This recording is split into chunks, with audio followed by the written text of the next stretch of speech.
Hey, this afternoon I'm going to ride my motorcycle. With prosthetic it's a little bit different because I can't bend that ankle. I can't tell it to move, and that's usually how you shift on a motorcycle, is use your toe to either raise up the shifter or to lower the shifter. So one of the things that I ended up doing on my bike is having a heel to toe shifter put on, which is right here. So that way I don't have to try to dig my toe underneath of this. To downshift, I have to hit the shifter on top, and to shift up a gear, I step down with my heel. Now, part of the problem that I found, though, I have a very flexible foot because of me wanting to be able to walk in the woods and on rough terrain. I have a flexible foot that gives quite a bit. So I found that I can't just tap that shifter with my toe because the foot flexes. I couldn't figure out at first why I couldn't shift. It's because my foot was flexing as it's made to do. So I have to actually pick my leg up and hit the shifter with my heel of my foot to be able to shift. So that's the big challenge. The other challenge that I have is this motorcycle doesn't have a reverse gear. Most bikes don't, unless they're a bigger bike. So I have to push it backwards out of, while I'm straddling, out of the garage, and that pushing motion actually is very difficult with this prosthetic. It sort of hurts my leg. So hopefully I will get used to it, and haven't figured out a way to get the motorcycle in the garage without having to either back it in when I put it away or back it out when I take it out. So those are my two biggest challenges. I used to have highway pegs installed so I could ride with my feet out if I was on a long drive. But with me having to hit the shifter with my foot, we had to take those off because I was having to turn my foot sideways to be able to shift. I didn't think that was a safe thing. So a couple of accommodations I've had to make with my motorcycle.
One of the things that you saw when I was backing out is I forgot to put the kickstand up, and it's actually buried underneath everything down here, so I have to move the foot plate out of the way, and I can barely get a hold of it to get it up. That took me about 5 to 10 minutes to figure out how to get the kickstand up when I first got my prosthesis, because I was like thinking maybe I got to use a stick. I was trying to reach it from the back, I couldn't do it, so I finally figured that out. And then one of the things I had to do is buy a folding cane so it fit my saddlebags, so that whenever I get somewhere I can actually get it out and take a walk. So the next difficult thing is actually getting off of the motorcycle,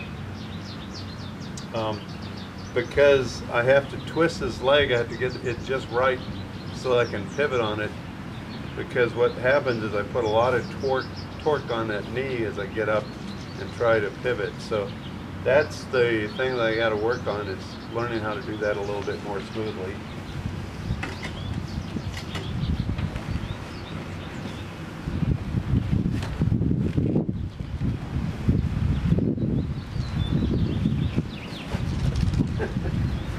So there we go, a little bit of motorcycle riding extravaganza for all my motorcycle buddies.